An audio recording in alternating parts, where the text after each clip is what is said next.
future of motorcycling is clearly evolving, but not every manufacturer is responding in the same way. When it comes to balancing innovation with responsibility, one name consistently sets the tone. That is exactly where we begin, Honda's direction for 2027, where the groundwork of its next chapter is already being formed. When you zoom out and look at the global motorcycle landscape, Honda occupies a position very few manufacturers can match. Not because it builds the most extreme machines or the loudest statements, but because it delivers something far harder to scale, consistency that riders can actually rely on. That reputation was never built on extremes.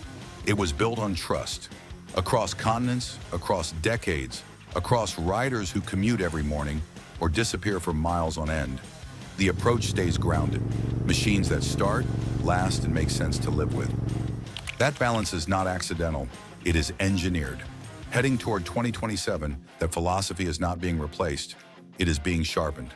While others chase attention with bold swings, Honda moves differently. Smaller steps, fewer headlines, but each move lands where it counts, refining what already works instead of chasing what might not.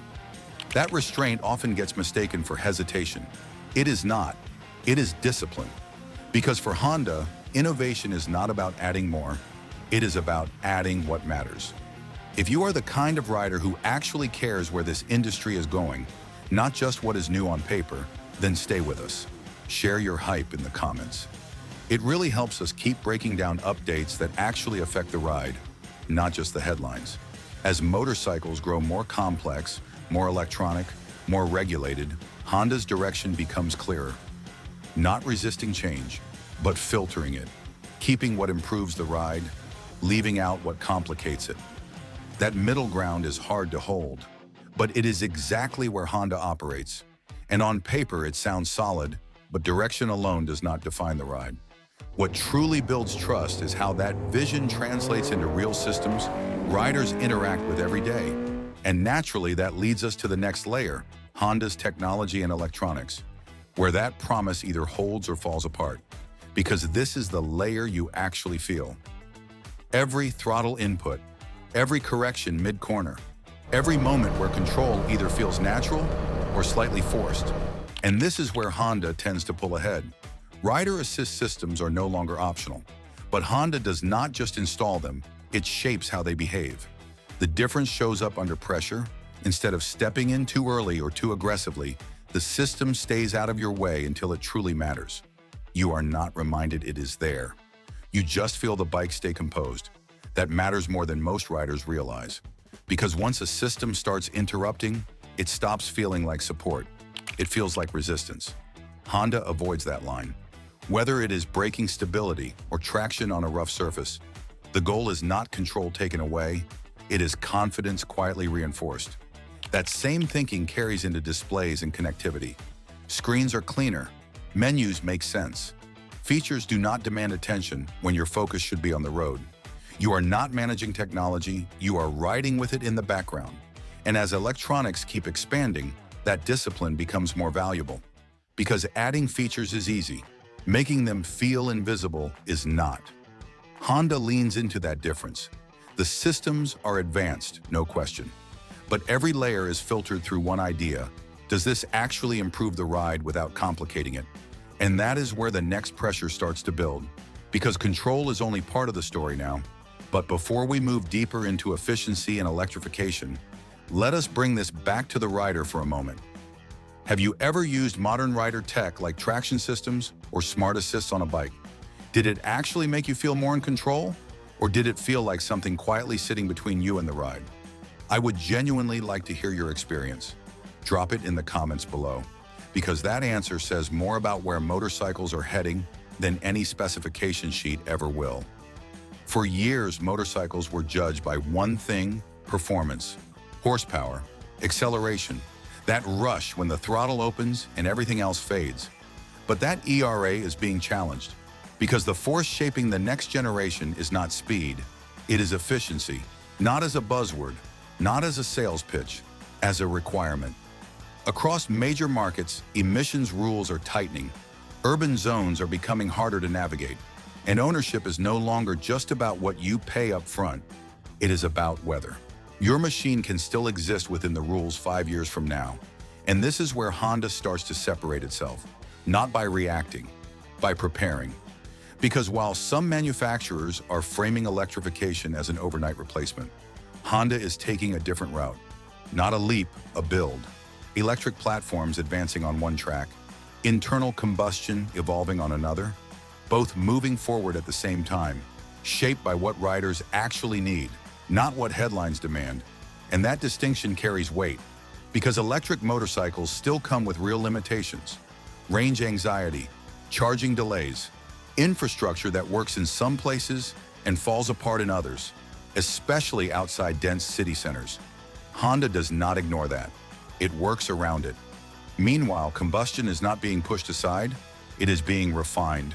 Cleaner burn, smarter heat control, better fuel use, not to impress on paper, but to keep motorcycles dependable, affordable, and usable as regulations tighten their grip. Because in the real world, usability beats theory every time. Traffic is building, access is narrowing, and efficiency now determines whether motorcycles remain welcome or slowly get pushed out. So Honda does not choose a side, it manages both. And that balance may decide everything once these ideas finally become something riders can actually throw a leg over. Because the strategy sounds clean on paper, direction feels clear in a boardroom, but none of it matters until it becomes something you can actually sit on, start up, and ride. That is where things get real for Honda. And heading toward 2027, the signals are not pointing to one breakout machine, no single headline, no dramatic reveal meant to shock the industry. Instead, something far more deliberate is taking shape, a full lineup shift. Across the commuter space, the changes are quiet, but they hit where it counts. Lighter builds, smarter integration, efficiency gains that do not scream for attention, but show up every single day in how the bike feels, how it responds, how little it asks from you over time. These are machines built for people who rely on them, not just ride them. Step into the middleweight and sport categories, and the approach sharpens. Not a chase for bigger numbers, but better control. Frames tightening up, electronics blending in more naturally. Engines refined to feel usable, not overwhelming. Because real riders do not need more horsepower on paper, they need confidence on the road. Then you reach touring and adventure. And here the intent becomes even clearer. Comfort dialed in, stability reinforced, suspension tuned for roads that do not play fair. Long-distance capability that does not wear you down halfway through the ride. These are not bikes built for moments. They are built for miles, and across all of it, one pattern holds. Consistency. No wild swings, no identity crisis, just calculated adjustments that keep everything working the way riders expect, only sharper, smoother, more complete. But here is the part most people overlook. A wider lineup does not automatically mean a better experience, because at some point, all of this has to come together, not in theory, but in the hands of the rider. And with how Honda is shaping its future lineup, what type of motorcycle do you personally see yourself riding in the next few years? Something practical, something sporty, or something more flexible for everything? Share your thoughts in the comments. I am curious how riders are thinking about this shift. All the strategy, all the engineering, all the quiet adjustments behind the scenes. None of it matters the moment a rider turns the key if the machine does not feel right. That is where Honda has always been tested. Not by what it promises, but by how it behaves when the ride becomes routine. Because for most people, riding is not an event, it is a habit. And heading toward 2027, Honda's direction shows up in ways you do not notice at first, but you feel over time. A throttle that responds without hesitation in stop-and-go traffic. Brakes that stay predictable when the road does not. Electronics that support you without ever demanding your attention. These are not showroom features. They are ownership features. This is where Honda builds something most brands struggle to maintain: consistency. A daily commuter feels it in lower running strain and fewer surprises. A long-distance rider feels it in reduced fatigue and stability that does not fade after hours in the saddle. Even newer riders feel it in how quickly the bike starts to make sense beneath them. Everything points back to one idea, ease, and that ease connects directly to something riders are paying more attention to now than ever before: cost over time. Not just the price tag, the fuel you burn, the service you need, the downtime you cannot afford. Honda does not always chase the lowest entry point, but it consistently reduces the long-term burden. And in today's environment, that matters, because motorcycles are becoming more complex, more expensive to maintain, harder to justify if they do not deliver every single day. Honda's answer is not dramatic, it is dependable. And that creates something far more powerful than excitement. It creates trust. But not every brand is built around that mindset. Because for some manufacturers, identity carries just as much weight as innovation. And that contrast is exactly what takes us to the next chapter, Harley Davidson, where tradition meets a very different kind of update. If Honda builds its reputation on consistency, then Harley Davidson stands on something far less tangible, but far more powerful: heritage. Not as a slogan, as an identity people carry with them. Because a Harley is not just about how it moves, it is about how it feels before the engine even turns over. The sound, the stance, the weight of it sitting beneath you. Every detail designed to connect the present to something older, something familiar.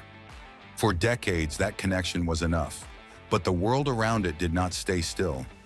Regulations tightened, expectations shifted.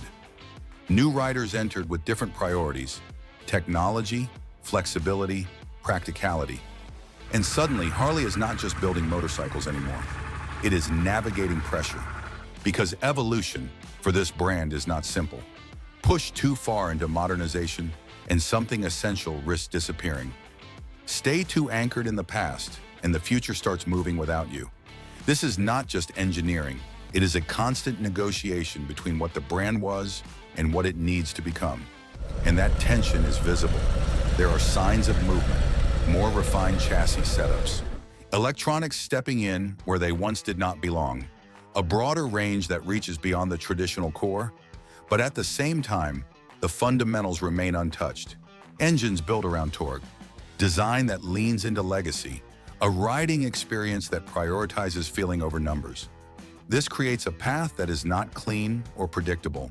It is controlled change. Every step forward weighed against what might be lost along the way. Because Harley is not just asking what works better, it is asking what still feels authentic. And that question does not get answered in a design studio. It gets answered on the road, where expectation meets reality and where heritage has to prove it can still perform. For decades, Harley Davidson never chased performance the way others did. It did not need to. It built something different, a feeling. Not peak horsepower, not top-end speed, but that unmistakable pull, the moment you roll on the throttle, the kind that lives in the low end, where the engine speaks before it screams. And heading toward 2027, that foundation is not being replaced. It is being refined. At the center of it all remains the V-twin, the heartbeat of the brand, not redesigned into something unrecognizable, but carefully adjusted. Smoother delivery, reduced vibration, better heat control. Changes you do not necessarily see, but you notice the longer you ride. Because the goal is not to turn it into something modern for the sake of it. It is to make it work better without losing what made it matter. And that is where things get complicated. Today's expectations are higher. Cleaner emissions, improved fuel use, less mechanical harshness. Riders want more comfort, more reliability, more control. But at the same time, they do not want a machine that feels empty. Because a Harley that loses its rumble loses its identity. So the balance becomes everything: refined mapping, smarter cooling, internal improvements that extend life and smooth out rough edges without erasing the connection between rider and machine. That mechanical feedback, that sense that something alive is working beneath you. That is not a flaw. That is the point. And real progress shows up in places that do not make headlines. A throttle that responds cleaner in traffic, less heat building up on long rides, power that feels predictable instead of abrupt, not faster on paper, better in reality.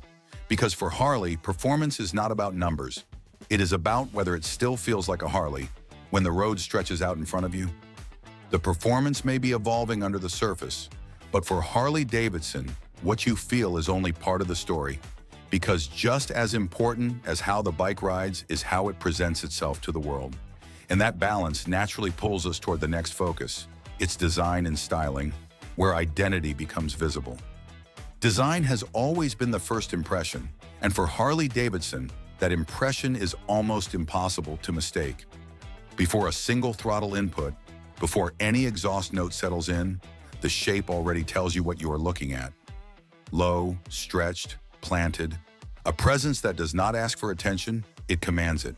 But heading toward 2027, the challenge is not creating something eye-catching. It is something far more difficult, evolving an icon without weakening it. Because Harley does not get to start from a blank page. Its design language is not just styling, it is heritage people recognize from across a parking lot. So instead of dramatic overhauls, what is emerging is something quieter, more calculated. Lines that flow with less interruption, components that feel more integrated, less assembled, surfaces that reflect light with more intention, not louder but sharper.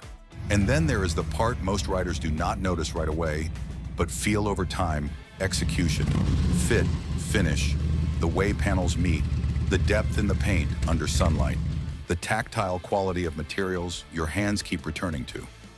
Harley appears to be tightening these details, not for showroom impact, but for ownership satisfaction. Because today, presence alone is not enough. It has to feel precise. Still, there is tension underneath all of this.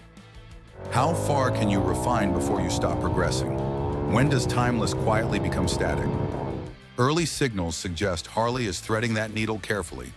Lighting signatures are becoming more defined. Cockpit layouts feel more resolved. Stances carry a bit more intention. Nothing breaks tradition, but nothing feels untouched either. And that leads to a bigger question, one Harley cannot ignore much longer. Will this design still connect with the rider who did not grow up dreaming about it? Because in today's market, recognition gets attention, but relevance earns commitment. And that shift from being seen to being experienced differently is exactly where the next layer begins. Because when it comes to technology, Harley Davidson has never chased trends just to keep up. For years, the brand leaned into something different, keeping the ride feeling mechanical, direct, almost analog in a world that was quickly turning digital. But as we move closer to 2027, that stance is not disappearing, it is evolving. Because the question now is not whether Harley will adopt modern systems. That decision has already been made. The real test is how invisible that technology can become once it is there. Across the lineup, rider. Assist features are expanding. Traction management that reacts before you notice. Cornering ABS that stabilizes without interrupting. Selectable ride modes that adjust character without changing identity. The goal is not to make the motorcycle feel controlled by software. It is to let the rider feel in control, with a safety net that never announces itself. Then comes connectivity, and this is where things get more noticeable. Displays are becoming larger, clearer, more responsive. Navigation feels more integrated. Smartphone pairing goes deeper than before. But none of that matters if the interface feels distracting. Harley riders do not want to manage a device, they want to ride a machine. So every screen, every menu, every input has to feel natural, almost second nature. Beneath the surface, the changes run even deeper. Smarter engine management, refined diagnostics, remote updates, all working quietly to improve consistency and long-term reliability. Not flashy, but impactful. So is Harley catching up, or choosing its own path forward. Because adding capability is easy, but making it feel right, that is where the real challenge begins. And that challenge does not end with features. It continues where it matters most, out in the market, where expectations are shifting faster than ever. For decades, Harley Davidson did not just build motorcycles. It built its entire world around a very specific rider. Loyal, experienced, deeply tied to the brand's history. That rider did not need convincing. He already understood what a Harley meant. But as we move toward 2027, that foundation, while still powerful, is no longer enough to carry growth on its own. And that is where the real shift begins, Not in engineering, but in audience. Harley is no longer speaking to just one type of rider. It is widening the conversation, and you can see it in the direction. Motorcycles that feel less intimidating, ergonomics that do not demand years of experience, pricing strategies that aim to feel more reachable, not by abandoning its core, but by lowering the entry barrier. At the same time, the message itself is changing. Less about legacy as a gatekeeper, more about lifestyle as an invitation, versatility, everyday usability, a machine that fits into life, not just escapes from it. Then there is the global angle. Growth is not confined to American highways anymore. International markets bring different expectations, lighter platforms, higher efficiency, practical design. Harley's response has been deliberate, expanding carefully while trying to preserve a consistent identity across very different environments. In the end, Harley Davidson's adjustments reveal a brand trying to evolve without losing itself. But this story does not stand alone. Because when placed alongside another manufacturer with a completely different philosophy, the contrast becomes far more revealing. And that contrast is exactly what brings us to the next step, a direct comparison between Honda and Harley Davidson. When you place Honda Motor Company Limited and Harley Davidson side by side, the contrast goes beyond motorcycles. ET becomes a clash of philosophy. Honda moves forward with expansion. It embraces new technology, improves efficiency, and designs motorcycles that feel accessible to a wide range of riders. Its goal is simple: remove barriers and make progress feel practical, usable, and within reach. Harley takes a more selective route. Every update is filtered through identity. It does not adopt change blindly. It asks whether it still feels like a Harley. Instead of expanding outward, it refines what already works, protecting the emotional connection that defines the brand. Both are responding to the same industry pressure, but in completely different ways. Honda builds toward possibility. Harley protects connection. So which one is truly ready for the future? Because what looks advanced on paper does not always feel right on the road. But what we have seen here is only one part of a much bigger shift happening in motorcycling right now. And in the next video, we go into machines that are pushing even further into that change, some in ways you probably would not expect. Click the next video to continue the ride. Subscribe and join the crew. And if this helped you see things differently, do not forget to like the video.